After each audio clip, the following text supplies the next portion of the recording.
여러분 이솝 우화 중에 해와 바람이라는 이야기 들어보셨죠? 해와 바람. 해하고 바람이 경쟁합니다.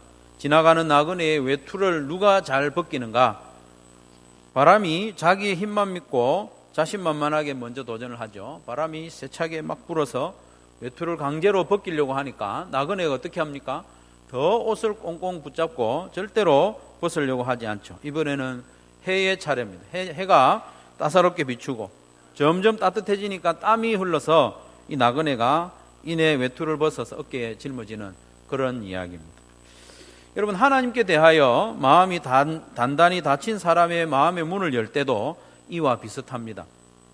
하나님을 인정하지 않고 자신의 죄인됨을 부인하는 사람의 마음을 돌이키는데, 그럴 때에 강력한 힘으로 권세로 찍어 누르거나 그 사람을 할 말 없게 만들어 가지고 항복을 받아내겠다, 그렇게 하면 역효과가 나는 경우가 많지 않습니까?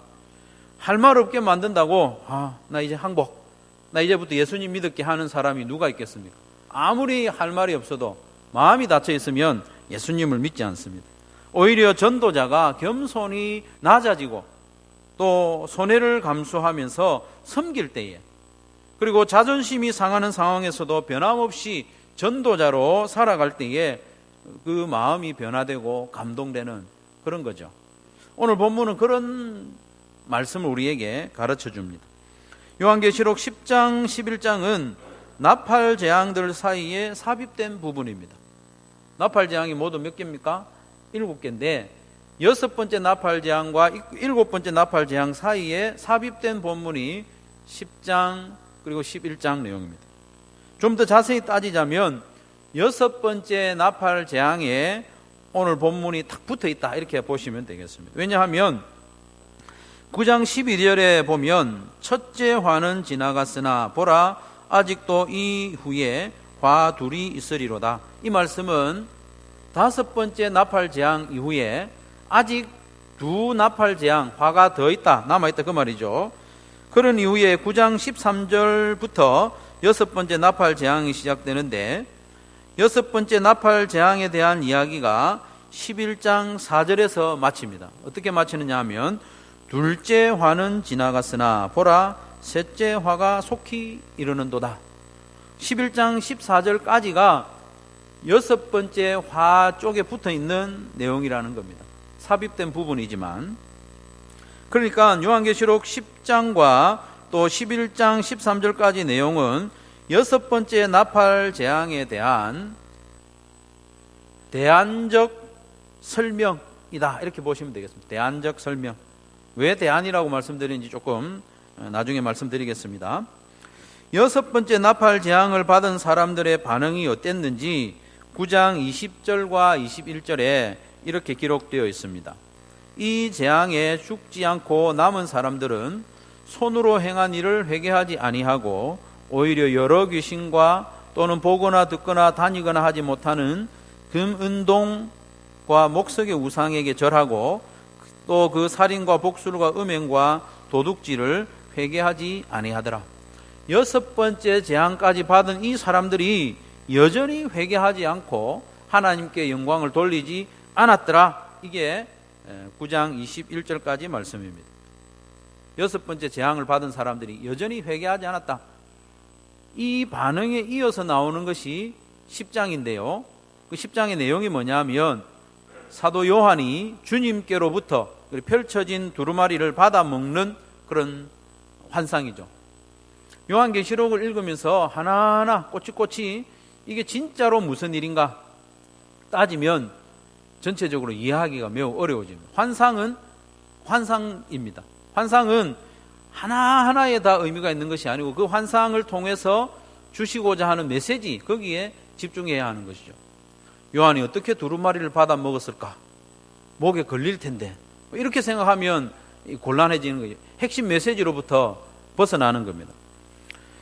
두루마리를 받아 먹었다는 것은 하나님의 그 말씀을, 하나님의 그 뜻을, 그리고 하나님께서 주시는 그 재앙의 내용들을 다 받아 먹고 전파하라는 것입니다. 요한이 두루마리를 받아 먹은 후에 주님으로부터 이런 명령을 받습니다. 10장 11절에 보면 그가 내게 말하기를 네가 많은 백성과 나라와 방언과 임금에게 반드시, 여기 번역에서 빠졌는데 반드시 다시 예언하여야 하리라 하더라. 사탄의 세력으로부터 핍박을 받고 있는 교회, 그 교회의 대표자격으로 요한이 주님 앞에 서서 펼쳐진 두루마리를 받아 먹었단 말입니다. 그 환상을 통해서 주님께서는 요한에게 말씀하십니다. 다시 예언하라. 이 세상을 향하여 다시 예언하라는 그런 명을 받아드는 것이 요한계시록 10장 말씀입니다. 이어지는 11장 말씀에서는 두 증인 이야기가 나오는데, 다시 두 증인도, 증인이 뭐 하는 사람입니까? 증언하는 사람이죠.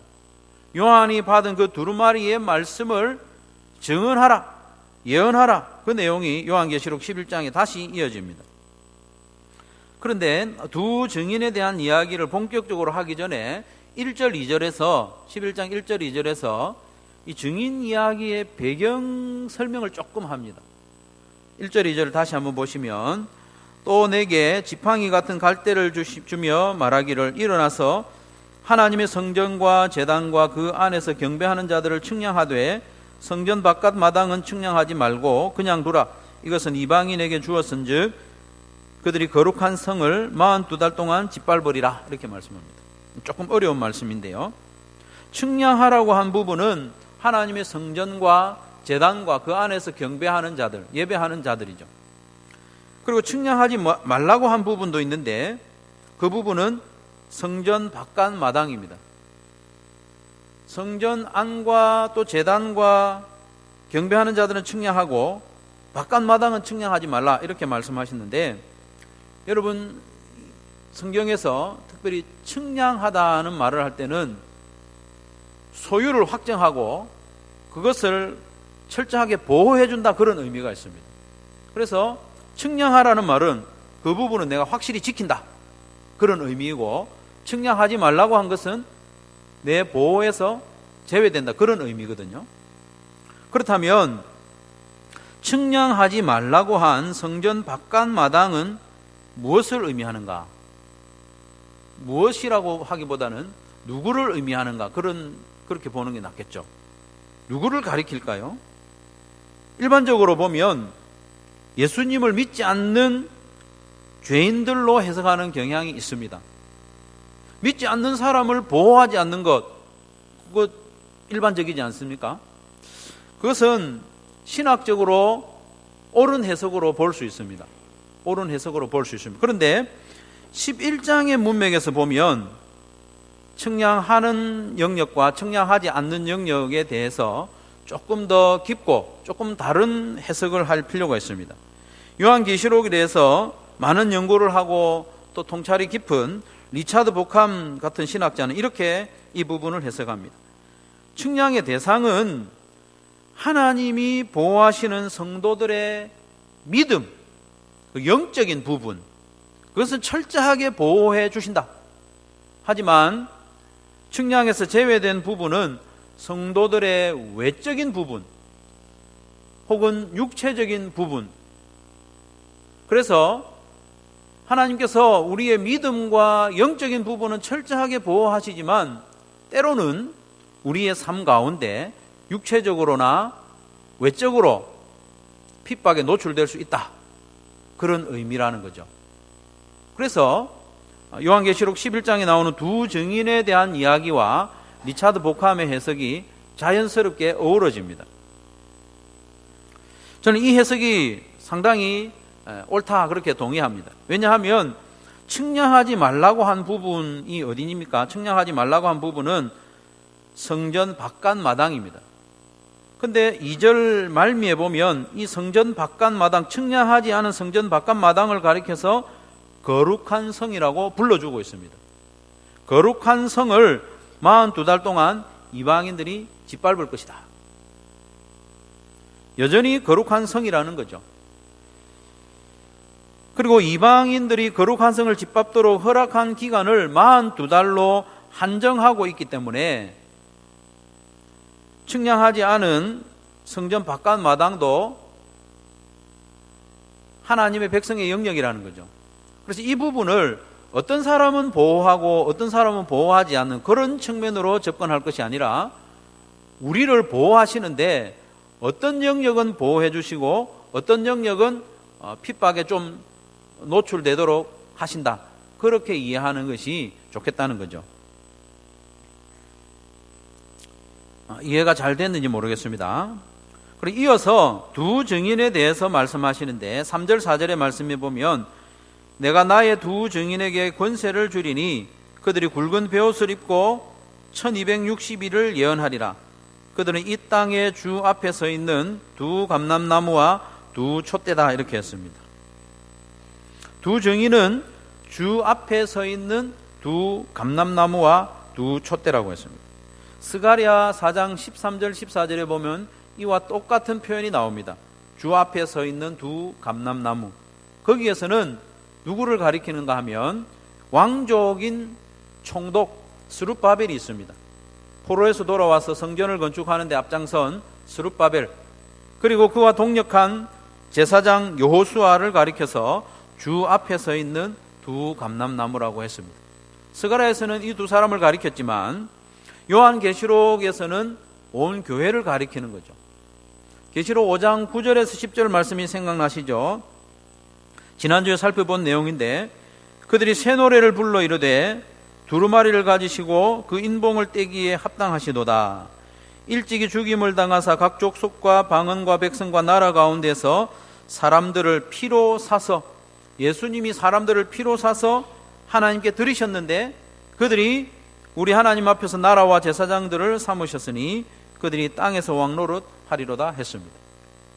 예수님이 피로 사서 하나님께 드린 자들은 바로 우리죠. 성도들, 교회를 하나님께 드리셨는데 그 교회가 하나님의 나라와 제사장으로 삼아지고 또 그들이 땅에서 왕노릇 하리로다 했습니다. 이게 바로 방금 나왔던 두 감람나무와 딱 들이맞는 그런 표현입니다. 두 증인은 바로 성도된 우리, 교회된 우리를 가리킨다는 것이죠. 그리고 두 촛대도 교회를 상징한다고 볼 수 있습니다. 계시록 1장 20절 말씀해 보면 일곱 촛대는 일곱 교회다. 예수님이 그렇게 설명해 주셨죠. 일곱 교회는 숫자 7은 완전수입니다. 그래서 이 땅에 있는 모든 교회를 대표하는 의미로 일곱 촛대, 일곱 교회이고 두 촛대는 두 교회, 특별히 증언하는 교회, 증인으로서의 교회를 의미하는 게 두 촛대를 말합니다. 성경에서 둘은 자주 증인의 숫자입니다. 증인의 숫자. 한 명이 증언하는 것은 증언으로서의 효력이 없습니다. 둘이 되어야 됩니다. 둘이 되어야 합니다. 구약 성경에도 그렇고 신약 성경에도 그렇고 항상 증언의 효력이 있으려면 둘이 있어야 됩니다. 그래서 예수님께서는 제자들을 항상 둘씩 짝지어 내보내서 복음을 전하도록 하셨지 않습니까? 그래서 오늘 말씀에 나오는 두 증인과 두 촛대는 교회를 가리킵니다. 교회. 바로 우리를 가리킵니다. 우리. 지금까지 말씀을 정리하면 주님께서는 교회가 핍박을 받는 세월 42달, 이방인에게 짓밟히도록 허락한 42달, 그 42달이 1260일입니다. 두 증인이 굵은 베옷을 입고 예언하는 1260일과 같은 기간입니다. 그렇기 때문에 교회는 핍박을 받는 기간 동안에 예언을 하도록 부름받은 증인이라는 것이죠. 교회인 지체, 교회의 지체인 우리 모두가 증인이라는 겁니다. 우리가 다 증인으로 부름을 받았다는 것을 잊지 말아야 되겠습니다. 그런데 말씀해 보면 이 증인의 삶에는 고난이 따른다는 것을 가르쳐 줍니다. 증인에게는 뭐가 따른다고요? 고난이 따릅니다. 증인의 삶에는 고난이 있기 때문에 주님께서는 이 요한계시록의 말씀을 통해서 교회야 힘내라, 힘내라 격려해 주신 거예요. 힘내서 증인으로 살아가라는 겁니다. 5절 6절 말씀에 보면 증인인 교회에게는 권능을 주셔서 교회를 해하고자 하는 자들을 능히 물리치게 하신다 이렇게 했습니다. 하늘을 닫아 비가 내리지 않도록 하는 권세도 주셨고 또 물을 피로 변하게 하는 등 여러 가지 권세를 행할 수 있도록 능력을 주셨다는 거예요. 이 권세들은 엘리야를 기억나게 하고 또 모세를 기억나게 하는 말씀이에요. 엘리야가 기도했을 때 비가 내리지 않았습니다. 3년 6개월 동안. 누가복음 4장 25절에 보면 3년 6개월 동안 비가 내리지 않게 되었다고 하고, 또 모세는 애굽에서 재앙을 내릴 때에 물이 피로 변하게 하고 여러 가지 능력을 행했지 않습니까?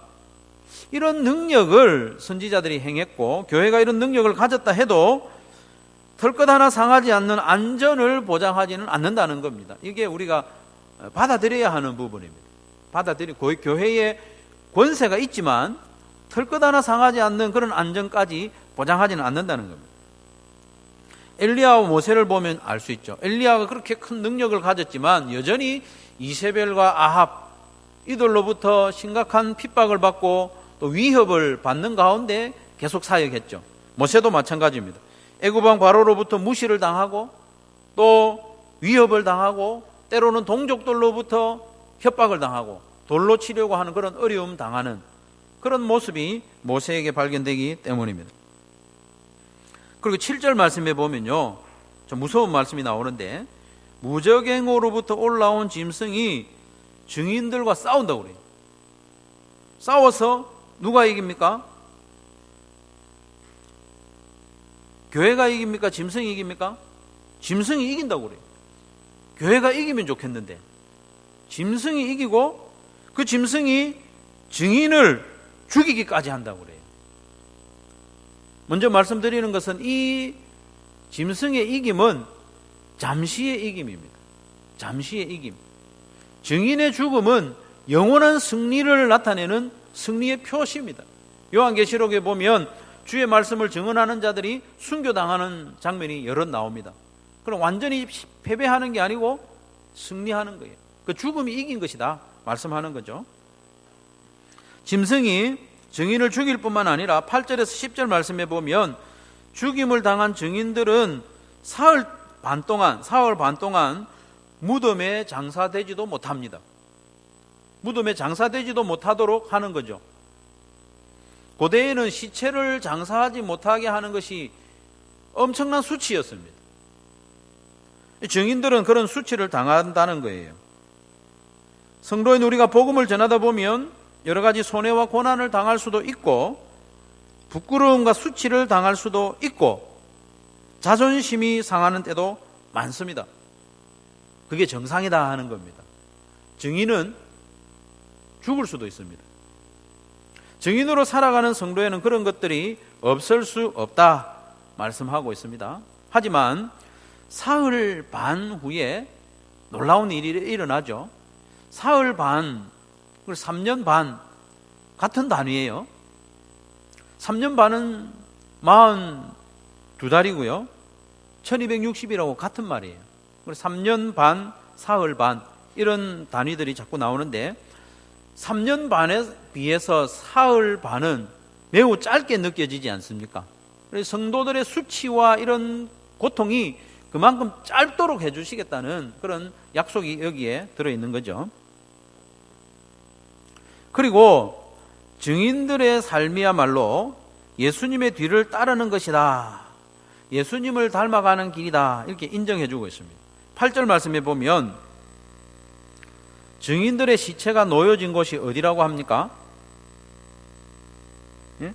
큰 성 그리고 길에 버려져 있듯이 그렇게 던져져 있죠. 이 큰 성에 대해서 8절에 영적으로는 소돔이라고도 하고 애굽이라고도 하고 특별히 그들의 주께서 십자가에 못 박히신 곳이라고 했습니다. 그들의 주께서 십자가에 못 박히신 곳이 어디입니까? 예루살렘, 거룩한 성 예루살렘. 고난받고 죽임을 당한 증인의 시체가 있는 그곳이 바로 거룩한 성 예루살렘과 같다.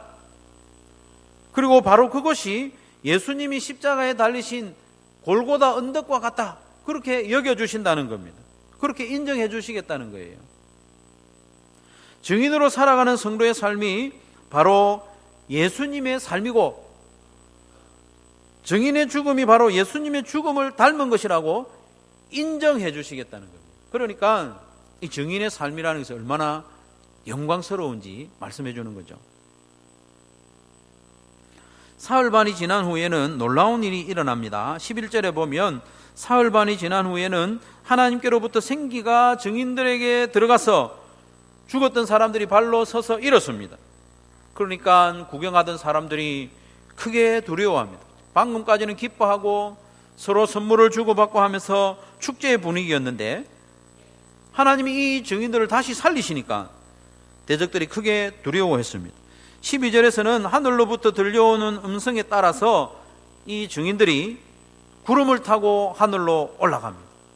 원수들도 그 장면을 보죠. 이 장면은 바로 예수님이 승천하시던 장면과 같은 모습입니다. 영광스럽지 않습니까? 기대되지 않습니까? 13절 말씀을 같이 한번 읽겠습니다. 13절 시작.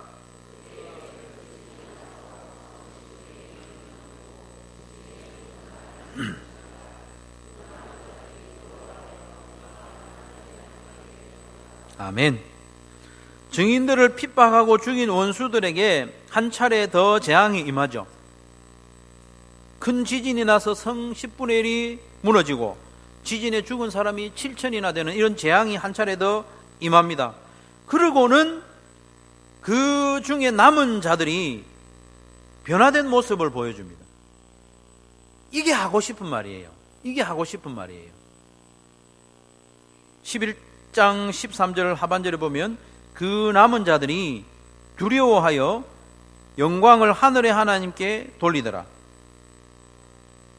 이 반응은 여섯 번째 나팔 재앙을 받은 사람들이 보였던 반응과 전혀 다르죠. 여섯 번째 나팔 재앙을 받은 사람들이 보인 반응이 9장 20절 21절에 이렇게 나왔습니다. 아까 본 말씀인데 이 재앙에 죽지 않고 남은 사람들은 손으로 행한 일을 회개하지 아니하고 오히려 여러 귀신과 또는 보거나 듣거나 다니거나 하지 못하는 금운동과 복석의 우상에게 절하고 또 그 살인과 복술과 음행과 도둑질을 회개하지 아니하더라 했습니다. 지금까지 계속 재앙을 받아온 이 사람들은 재앙을 받은 이후에도 회개하지 않았어요. 하나님께 영광을 안 돌렸습니다. 단순히 재앙을 받은 사람들은 자기들의 죄를 회개하지 않았다는 거예요. 많은 재앙을 받았지만, 큰 고통을 받았지만, 그러나 증인들의 증언을 들은 사람 가운데서는 결국 그 마음을 돌이키고 회개하며 하나님께 영광 돌리는 사람들이 생겨났다는 것입니다. 어떤 이들은 단순히 두려워서 하나님께 영광 돌렸다, 회개한 건 아니다 이렇게 말하는데 그렇지 않습니다. 억지로 그렇게 고집을 피울 이유가 없어요. 오늘 본문을 딱 보면 여섯 번째 재앙을 받았던 사람들의 반응과 증인들의 증언을 들었던 사람들의 반응을 대조시키는 것을 볼 수 있는데 그것을 굳이 안 받아들일 이유가 없어요. 주님께서는 요한을 통해서 이 이야기를 지금 하고 싶은 거예요. 계속되는 재앙을 받은 이 죄인들은 회개하지 않았지만 증인들의 증언을 받은 이 사람들 가운데서는 많은 이들이 회개하고 하나님께 영광을 돌리는 역사가 일어났다는 겁니다. 우리 하나님께서는 재앙을 통해서 구원 역사를 이루는 것이 아니라 증인들을 통해서 구원 역사를 이루어 가심을 여러분 믿으시기를 바랍니다. 윽박질러서 구원받게 하는 게 아닙니다. 증인들을 통해서. 비록 우리의 증언을 사람들이 당장에 흔쾌히 받아들이지 않는 것처럼 보여도 증언하는 우리가 오히려 수치를 당하고 자존심 상하고 고난을 당하고 심지어 죽임을 당하는 것 같아도 하나님께서는 증인으로 헌신하여 살아가는 교회를 통해서 성도를 통해서 구원 역사를 이루어 가시는 거예요. 이게 하나님의 뜻이고 이게 하나님의 방법입니다. 증인의 모습은 이 땅에서는 결코 아름답지 못합니다. 흠모할 만한 게 없습니다. 따라가고 싶지 않은 모습입니다. 예수님이 그렇게 하셨던 것처럼 예수님의 모습 가운데 흠모할 만한 것이 없습니다. 그러나 로마서 10장 13절 14절 말씀을 꼭 기억하시기 바랍니다. 누구든지 주의 이름을 부르는 자는 구원을 받으리라. 그런즉 그들이 믿지 아니하는 이를 어찌 부르리요? 듣지도 못한 이를 어찌 믿으리요? 전파하는 자가 없이 어찌 들으리요. 누구든지 주의 이름을 부르는 자는 구원을 받게 되어 있는데 믿어야 부르죠. 들어야 믿죠. 전하는 자가 있어야 들을 수 있다는 것입니다. 전파하는 자가 없으면 듣지 못하고, 듣지 못하면 믿지 못하고, 믿지 못하면 주를 부르지 못하는 겁니다. 구원을 받지 못하는 겁니다. 우리 하나님은 죄인들을 구원하시되 증인들의 증언을 통하여 구원 역사를 이루시는 줄로 믿으시고 기억하시기 바랍니다. 그냥 믿고 있는 걸로만 안 됩니다. 기억하고 증인으로 살아가야 하는 거죠. 사랑하는 성도 여러분, 하나님께서 요한계시록의 말씀을 통하여 우리에게 격려해 주시고 힘을 주셨습니다. 최근에 저는 요한계시록의 말씀을 거듭 읽으면서 정말 소망이 생겼어요. 이전에는 한국 교회에 참 부끄러운 모습들이 너무 많고, 또 교회가 말씀을 붙잡지 않고 권력에 의지하는 모습을 볼 때에 야, 이 교회가 회복될 수 있을까? 이런 낙심이 되었었는데 요한계시록의 말씀을 보니까 힘이 났습니다. 소망이 생기고, 그래 한번 해보자. 내 힘으로는 안 되지만 하나님께서 도와주시고 하나님이 역전시켜 주실 거기 때문에 한번 해보자. 그런 용기가 생겼습니다. 하나님께서 이렇게 우리에게 힘을 주시고 격려하시는 이유는 믿음을 잘 지키고 영적인 전쟁을 계속 하라는 겁니다. 특별히 여러 가지 어려움과 핍박이 있을지라도 증인으로 계속 살아라. 증인으로. 그걸 말씀하고 싶은 겁니다. 사랑하는 성도 여러분, 우리는 지금 증인으로 살고 있습니까? 증인. 우리는 지금 증인으로 살고 있느냐 점검해 보아야 합니다. 우리를 증인으로 부르셨는데 입을 다물고 그냥 지내고 있지는 않는지. 우리가 증인으로 살 때 무시무시한 재앙으로 회개하지 않던 자들이라도 회개하고 돌아올 수 있습니다. 그런 역사는 증인을 통해서 일어납니다. 증인으로 제대로 살면 그런 구원의 역사가 일어나게 되어 있습니다. 구원의 역사가 일어나지 않는다는 것은 우리가 증인으로 제대로 살지 못하고 있다. 그걸 반증하는 거 아닐까요? 증인으로 살아가는 이 원대한 이 모습, 우리가 그 길을 가야 하는데 그 출발은 작은 데서부터 출발해야 합니다. 너무 작을 수 있습니다. VIP를 정하는 데서부터 출발이 됩니다. 하나님께서 내 주변에 붙여주신 사람들 중에 집중적으로 기도하고 섬기고 초대할 사람 5명 VIP를 정하는 것이 증인의 삶의 출발이라고 저는 감히 그렇게 생각을 합니다. 그것 안 하고 증인으로 살아간다? 그건 어려운 이야기입니다. VIP를 5명 정도 정하고 기도하면서 무엇으로 그를 섬기고 어떻게 섬길 것인지 하나님께 물어보십시오. 하나님께 물어보면 가르쳐 주셔요. 어떻게 언제 섬길 것인지 우리에게 가르쳐 주셔요. 왜 그런가 하면 그것이 하나님의 소원이기 때문에, 하나님의 소원을 이루어드리기 위해서 우리가 하나님께 묻는데 안 가르쳐 주실 이유가 없습니다. 그렇게 기도하고 하면 가르쳐 주시고, 또 가르쳐 주시는 대로 우리가 순종하고 섬기면 성령께서 그 딱딱한 VIP의 마음을 만져주시고 감동시켜 주시고 점점 믿음의 길로 나올 것입니다. 그러던 중에 기회가 되면 구체적으로 증언을 해야죠. 증언이라고 하는 것은 보고 경험한 것을 말하는 거죠. 증인이라는 것은 본 사람입니다. 본 사람. 증언이라고 하는 것은 자기가 경험한 것을 말하는 거죠. 그래서 증언을 한다고 해서 우리가 유의할 것이 있는데, 증언, 복음을 전한다고 할 때에 성경에 나오는 교과서적인 복음, 사형리나 이런 교과서적인 복음만 전한다 이렇게 생각하면 안 됩니다. 그것도 증언해야 하죠. 우리가 죄인이고 우리 죄를 대신해서 예수님 십자가에 죽으셨고 그 예수님을 믿으면 우리 죄를 사해 주시고 하나님이 자녀 삼아 주신다는 이 성경적인 복음도 증언의 내용이 들어가야 됩니다. 거기에 그칠 것이 아니라 우리가 경험한, 각자가 경험한 구원을 이야기해 주어야 합니다. 그게 증언입니다. 요한복음 4장 28절 29절에 보면 사마리아 여인이 증언하는 내용이 나옵니다. 사마리아 여인이 증언하는 것은 성경의 모범적인 복음을 전하지 않았습니다. 자기가 경험한 예수님 전했습니다. 그렇게 증언했다는 거예요. 28절 29절에 보면 여자가 물동이를 버려두고 동네로 들어가서 사람들에게 이르되 내가 행한 모든 일을 내게 말한 사람을 와서 보라. 이는 그리스도가 아니냐, 이렇게 말한 거예요.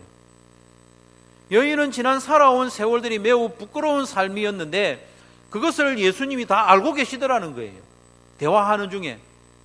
그래서 대화하는 중에 그것을 알고 계신 예수님, 자기의 삶을 알고 계시는 예수님을 증언한 겁니다. 우리의 증언도 이런 부분이 필요합니다.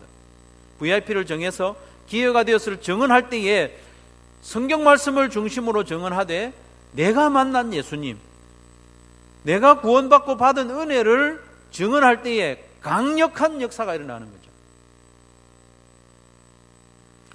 사랑하는 성도 여러분, 이제 2019년이 한 달이 채 남지 않았습니다. 2020년 특별한 한 해를 우리가 곧 맞이할 텐데 요한계시록을 통하여 우리에게 주신 말씀을 붙잡고 시작합시다. 붙잡고 시작합시다. 너희들은 증인이다, 증인. 증인으로 살아라. 증인으로 살 때는 고난과 핍박이 있고 죽음을 당할 수도 있지만 하나님께서 반드시 다시 살리시고 그 고난의 증언을 통해서 구원 역사를 이루시겠다고 말씀하시니까 우리가 증인으로 살려고 결단하고 2020년을 맞이해야 하지 않겠습니까?